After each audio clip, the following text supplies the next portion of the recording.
So this is a CV update for March 12th in Las Vegas, and this is a channel update. And let's get to the preamble of the video where I tell you, don't worry if you have fatigue over this stuff. We're going to be doing regular Vegas content, but I'm going to be doing these updates with CV, the thing I can't really mention until YouTube sorts out their demonetization strategy, and hopefully they'll let us talk about it soon without hurting our channels and deranking us and making it difficult. And then we're going to be doing really good quality content videos on moving here, living here, vacationing here, the awesome aspects of Vegas, the not so awesome aspects of Vegas, everything that you guys originally opted in for on this channel. The reason I'm doing these updates, my name is Steven, I'm not leaving Las Vegas, I'm a Vegas blogger, is because there's a lot of Vegas bloggers out there. There's new ones every single day, it seems, and a lot of them are not talking about this. They're just doing their walkabout videos. They're doing their videos on moving here. And those are great videos, but their audience, and from what I can see in the comments, are asking some questions. And there's pertinent updates that I should be bringing you guys. And I'm sorry that I have this from when I was doing yard work. That's gross. There's pertinent details and updates that need to be brought to you. So we're going to do those as we get them. And if you're like me and you're fatigued about all this stuff, but I feel I have a responsibility to bring information to people as they ask me on it, then don't worry, don't bail on me, don't unsubscribe me. Just know that there's going to be a video, hopefully several times a week, on moving here, living here, vacationing here. If you guys want to know, this video is sponsored by Patreon patrons, just like you and you and you. Thank you to everybody. You can be in my comments. Pledge $1 a month or $5 or even more. $5 and more is better because it helps these content creators create without having to run ads. And you'll be in my credits just like the people at the end of this video. So update time. Let's get to the updates. What's going on, people? Yesterday, the National Association of Broadcasters, one of the biggest conventions that comes to Las Vegas, pulled the plug, and they're no longer going to be doing that convention this year. They may reschedule, they may not. Vegas has a lot of conventions. This could be the start of something. This could be the start of nothing. This could be the Broadcasting Association being overly cautious. This could be the Broadcasting Association being spot on. We don't know right now, but I had an invite from one of my awesome subscribers who I have a really great relationship with. It's that nice person that sent me all that gear back in December, and I can't go to it now. And I was even reconsidering, because I go home every day to a household full of people and animals, and I have to be cautious for myself. Carolyn Goodman came out in the news a couple of days back and said that the media is killing Vegas. She literally blamed the media, the paranoia and the hype that they're spreading. If they are spreading it, you tell me, is the media spreading the hype or is it real? You guys make your decisions. I'm not telling you. I'm just telling you what the mayor said. She said that this collective mindset, in her opinion, is ruining people's Vegas experience. It's causing all the cancellations of the shows, and it's causing problems and issues. Recently, there's been some words about whether or not the Golden Knights are going to be playing to empty buildings and empty fans with nobody. The NBA, it's not related to Vegas, but a Utah Jazz player, I believe, tested positive for CV. I can't say CV because of demonetization reasons. We'll see if that gets worked out. The NBA has suspended all play, but right now you can still go to Golden Knights games. You can still do all that. There's a Pac-12 tournament coming up. That's the basketball tournament, and there's rumors that one of the major marquee teams may not come to the tournament because they're worried about what's going on. And of course, we have the buffets at the MGM resorts, 6 of them, which I talked about in a video 2 days ago, being put on hold for right now, reevaluated on a weekly basis. The rumor has it, and I can't substantiate this, that the Wynn is going to be doing buffets, but they're going to have people serving you just like at a restaurant. Not sure how that'll go, but hopefully they have some good cleanliness standards. Now, recently, people are asking me whether or not they should be coming to Vegas at all right now, and I will leave that with you. So my daily regimen is, I go to an office and I work, and I am sitting in my own office because my boss thinks I'm doing well, so he made me basically a manager almost right away in my new job, and that's great. So I'm isolated, but I go to this store right here. It's a Walmart store. I use the wet alcohol wipes to wipe down the cart when I go in. If I sneeze, I do the vampire sneeze, and I then come out and I wipe down my hands with the alcohol swabs again, and if I don't have those, I use this little deal right here, and then I go home and I make sure that I'm clean again when I go into the house.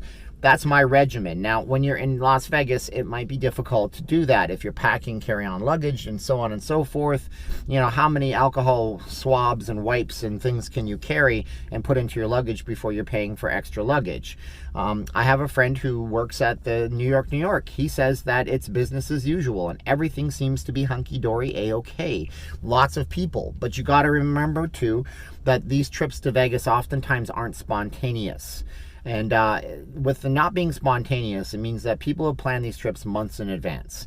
So they may be coming here at the start of something because they don't want to burn their vacation time. They couldn't get any kind of a refund and so on and so forth. So whether or not you come to Las Vegas right now, it's going to rest on you. Do you have pre-consisting autoimmune diseases? Are you on autoimmune suppressant drugs? People with rheumatoid arthritis, for example, especially men.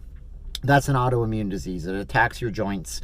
It's similar to the other autoimmune diseases that are way worse, like the one that starts with A and rhymes with and goes AIDS. And again, monetization. I can't say things on YouTube. Well, if you have those existing conditions and you're suppressed, you probably don't want to even leave your regular house right now if you're worried about that kind of stuff. You need to take extra precautions, sure. But while you're here in Las Vegas, you should be taking precautions. Some people have asked me why I even have this. How much did you pay for it? Well, the truth is I bought this 6 months ago. I bought a bunch of them at the dollar store.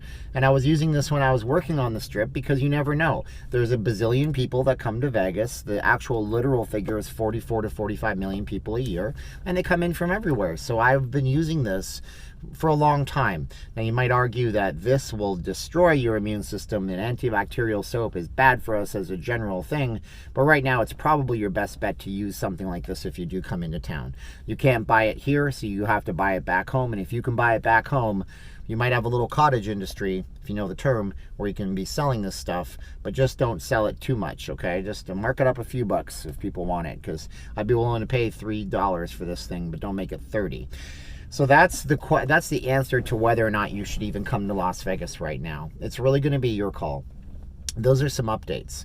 I understand people are getting punch drunk over this stuff, meaning that it's the prize fighter in the 12th round and he can't even stand up anymore and he's sick and tired of it. But there's a lot of YouTubers, and there's more and more Vegas YouTubers every single day doing videos, and some of them are afraid to talk about this stuff. And I've said this from the start on the channel. People are going to glorify Las Vegas and make it sound like it's a 24/7 party town, the best place in the world to live and be and do that. Or they're going to vilify Las Vegas and they're going to hope that Vegas falls and crashes and burns. My position is I would like to bring you the information so you can make an informed decision on your own. You guys are all smart. You gals are all smart. Everybody watching this video has a functioning brain, and you need to be able to use your critical thinking skills, which I believe they try to teach children in schools. Maybe they don't anymore. But literally, there was a section on tests when I was in school called critical thinking, and you had to put your thoughts together and do some problem solving. And that's what you need to do right now. This is a big deal, possibly. This is not a big deal, possibly. We don't know right now. There's so much information. It's so fluid, as the media likes to say, and it's changing on an hourly basis, it seems. So, with that being said, we're going to do videos in the updates like this when it's salient and when it's important for the channel. And it's important for you to get the information so you can plan a better trip. We're going to also do videos on moving here, living here, being nice here, having fun here, doing cool stuff here, the history of Las Vegas on the channel. And when this all passes, because I'm sure it will pass, because the world is an amazing place and we have more technology than we've ever had, we're going to look back on this era and we're going to learn some valuable lessons. And hopefully the resorts learn some valuable lessons too. They learn not to put all their eggs into one basket with the conventions. They learn that their monetary streams don't have to be predatory against the people, and they're going to learn to treat us like human beings all over again. And that's my hope. What's your hope? If you want to be in the credits in this video, that's who sponsored this video, all my awesome people on Patreon. Go over to the link in the first comment below. If you guys do comment and I don't reply, I got 2,000 comments in the last few days, and I have a full-time job and I really can't comment on every comment, but I always answer my emails, I always answer my Facebooks, and I always answer my Patreon people, because there's not that many of those coming to me, so I have time for that. And I appreciate you watching, liking, sharing the video. They say nowadays YouTube videos need to be 10 minutes, so you can either fluff it out or you can go ahead and you can make the video 10 minutes with good content. Hopefully this was good content for you. My name is Steven. I am not leaving Las Vegas. Make sure you like, share, subscribe, hit the bell for notifications if you want to be notified when I do a new video. Join us on the Facebook group called Not Leaving Las Vegas. Hit us up on Patreon so you can be in the credits just like these folks coming up. Thank you to everybody who pledged lately. I'm looking forward to doing Vimeo, making content you can't see on YouTube over on the Patreon. It's getting to the point where I have to start serving you, or else you're going to start bailing on me over there, and I don't want that. So here comes the credits in 3, 2, 1. Have a great one out there, and we love you all here in Vegas, and thanks for coming. Bye-bye. Click.